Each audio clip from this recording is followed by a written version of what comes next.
episode 23 of the Limbah podcast. It's brought to you by TDK Collective and DJR Designs. Had a little slip up this week. Missed about an hour of the podcast until we realised that, oh wait, it's not recording. But we still do have something for you here. Hope you enjoy. Follow us on Instagram, like and subscribe. Let's get into it. Alright. So, Supercoach, yes. You're MVP for the first round of Supercoach. MVP for the first round. Man, I'm going to have to chuck it. I really like Kyle Flanagan.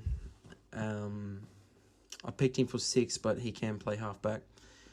550k. Okay. 550k for starting round 1. You know, he's definitely going to get the spot. That's they're banking on this kid to be their future, and he does have the skills to fucking provide. Yeah. He's gonna, I got a feeling that you kind of seen Ponga change the, even in Supercoach, you're like, all right, these fullbacks are getting decent scores, and then Ponga and Tedesco, they're getting 70, 80 a game. Yeah. I think Kyle Flanagan's going to be one of those, like Cleary, that just, you know, his involvement is so key that, Supercoach-wise, his points are fucking always high. Yeah. He's always outperforming everyone else. Yeah. You're starting to see those players now with this next generation and the way the game, the gameplay now is just completely different. Yeah, if you can find yourself involved. Like Harry Grant average for nines, or fucking Brendan Smith. There's just play styles now that fucking the way that they play gets more points, and then you see people like Edric Lee, who you watch him play, and you know a thing of if you've been watching for a while, or you've had involvement with the game or coached or anything, you pick up Edric's a solid player. He does his little things of fucking, he does the 1%ers. He'll take the hit-ups. Yeah. He has heaps of 1%ers. But yet he's kind of fucking underrated, you know what I mean? I overrate him on purpose because, that's my favourite player of all time currently is Edric Lee. Since Corey Parker retired. When your favourite player's underrated, you got to hype him. Oh, yeah. Fucking Corey Parker retired, dude. So I was like, oh, fuck, that happened quick. Might be a bit of resentment there, but at Lee, he's always been. I just thought fuck, he's the best. Yeah. In my mind, but people fucking.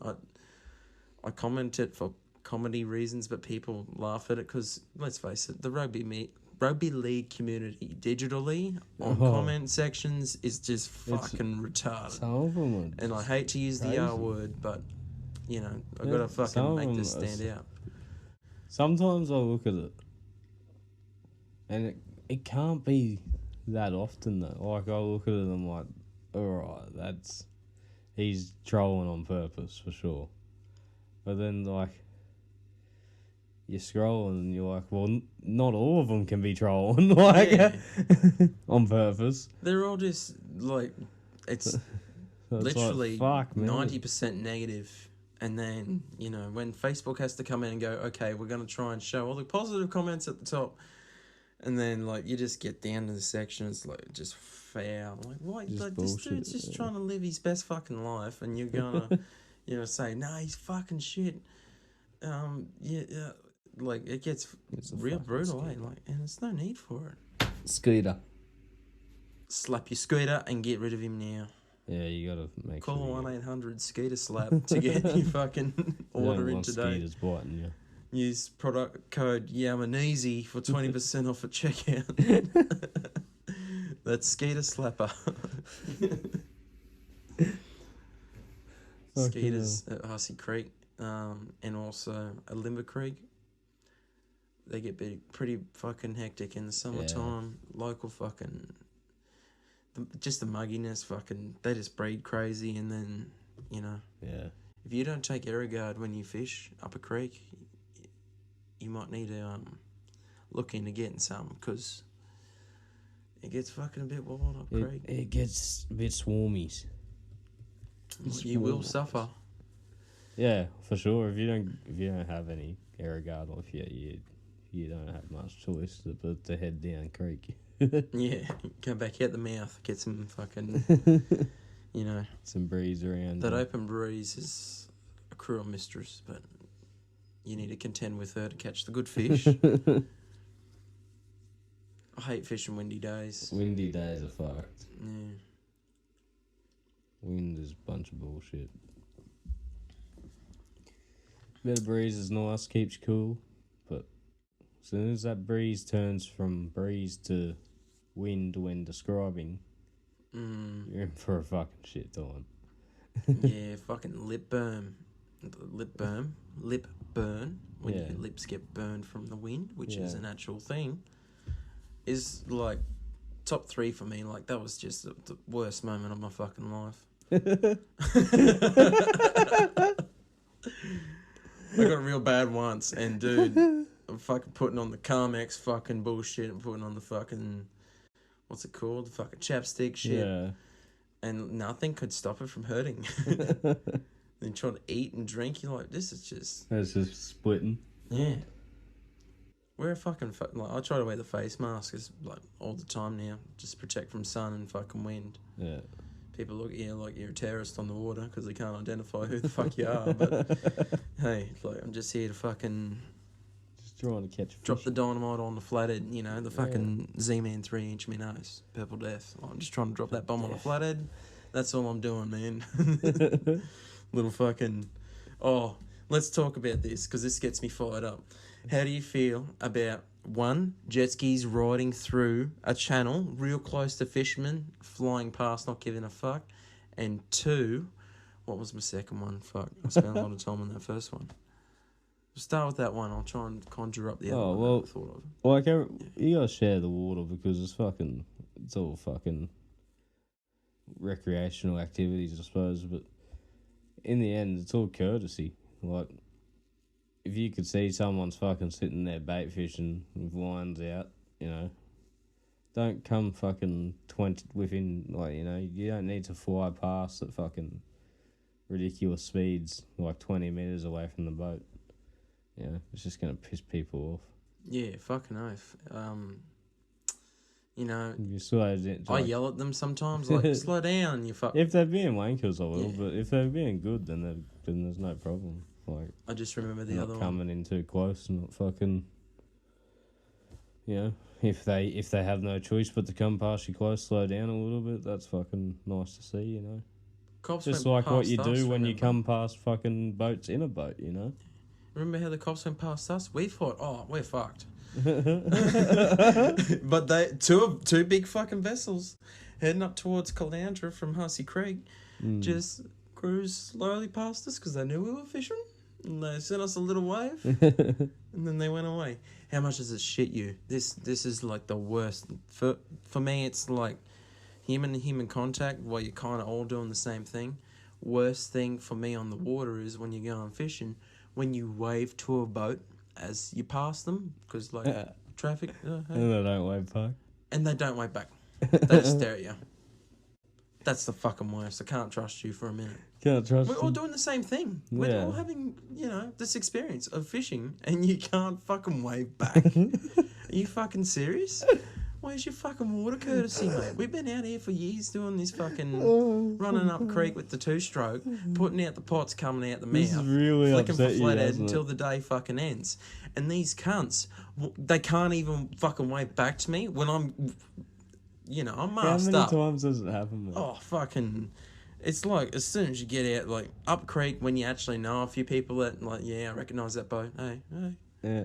There's like, oh, yeah, you're a regular here. No, I mean, like, how often do people fucking blindside you and just not do it back? Because it's got you rattled, it's got you upset. Yeah, a Limbah Creek's pretty bad for it. I would say that. That's not throwing shade at a Limbah Creek. That's where a lot of Tony and Keith or TDK Collective has been filmed. We love this creek. Even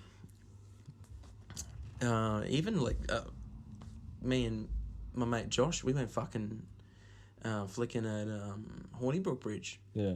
Even there we got waves. Yeah. Everyone waved back. Just there's been some times around Donnybrook, not throwing shade. Torball, not throwing shade. Up around, let's say the W's, and it's like, hey, we all love Mission Point. We all love Limes. We like to camp at Limes. Yeah. I like to do a poo at Mission Point because they've got good toilets, and if I need a poo, hey, I can just pull up. How you going? But there's sometimes people you go and slide past each other and you wave, and then they're just like, no wave, and it's unnecessary. It's unnecessary. He upsets you. It's really yeah. They don't need to ruin your day like that. Yeah. Like, you're supposed to be zen. Like, that's like your meditation. You just all focus on the one thing. Well, and then you do a little friendly gesture. Just assume when people don't wave back, they're shit. They haven't caught any fish. That's why they're not waving to you. Oh, yeah. They fucking don't know how to control their emotions. There you go. Fishermen that can't control emotions. I suggest medical marijuana for that depression. That works when you're on the boat. And one Super Chris spaced out like maybe 45 minutes, and then have another one, the Great Northern Super Chris. Because that's like, you just be so happy, like stoked to be there. You're going through this experience of fishing. Everyone's like, yeah, you're all doing the same thing, man. Like, yous are all out here doing the same fucking thing. You all have something in common. We've all spent way too much money on fucking Z-Man plastics. We've all spent way too much money on jig heads. If we learn how to make them ourselves, we would, but we're too lazy because we know we can go down to BCF, Anaconda, local fish and butchers, and say, hey, mate, like, all right, I'll buy these jig heads off you because fuck yeah, I love consumerism and fuck yeah, fishing's my G. Let's go. That's what you got to do. Well, I want to make my own plastics, but I'm pretty caught up in this right now. If you can't fucking wave back to me when we've all put so much money, life, time, effort into this one moment, paying for fuel, paying for the boat registration, you're paying for fucking fishing rods, you're paying for line, leader, swivels, hooks, sinkers, anchors, fucking anchor rope, just all this shit. We all put investment into this. This is time in our life that we put into this fucking thing, and you can't wave back. All right, so... Why? That's my question, is why can't you wave back to me? First reason, they haven't caught any fish. Yeah, I reckon it's either emotional or fucking they're just... Second reason isn't a reason, but it's a solution to your problem. Just wait for them to wave to you and then wave back. There you go. Play their game. I don't know, man. I still don't get it, though. I'm fucking fired up about that for a minute. Jesus. Oh. It's just coming back around, and then I thought we were going somewhere else, and then it coming back around again. Oh, conversation's just a crazy vessel through fucking space and time, mate. We're just learning. Who's your picks for UFC pay-per-view? Stylebender versus Blachowicz. Who else is on the card? Petr Yan. Petr Yan. I don't know how the fuck to say it. And Sterling, Megan Anderson, Amanda Nunes. Just do the 3 title fights. I don't know the rest of the card yet. I pick Amanda Nunes because I don't think Anderson's ready for it. Yeah. Maybe. Well, you never know, man. Yeah, maybe. There's always a chance. You never know what's going to happen. Puncher's chance, yeah. Yeah, but I'm just, I don't think she's ready for that challenge just yet. I think the betting line might show it as well. Pardon, sorry? The betting line might show it as well a bit. Like, I haven't looked at it or anything, but I assume she'd be a pretty heavy underdog against Nunes. It's worth a bet. Just I'm chucking money on it for sure. But, I got too much pride. I'm going to go Yan. Yeah. Just because I'm too big a fan of him not to back him. And I think his boxing's the best in the UFC at the moment. The main event's fucking tough. Because... that fucking Polish power, dude. Polish power, I'm a massive fan of as well, man. And... I don't want him to lose, Yeah, but I know don't how want you feel. Adesanya to lose to either, because I feel like if Adesanya loses, it's gonna, like, he might be able to talk his way back into it, but I feel like it's gonna spoil him versus John Jones, and I want him to smash John Jones. Yeah, that'll be fucking Either a him, crazy pay-per-view. if he loses, then I want Stipe to smash John Jones. Well, think about it this way. Just ignore the dog for a minute. Like, let's say, hypothetically, Izzy beats Jan Blachowicz, gains the fucking UFC light heavyweight title. 1 second. Room! Hey! Hey! Stop! He gets weird in thunderstorms, it's alright. So, imagine this. Hypothetically, you got Izzy fighting Yan.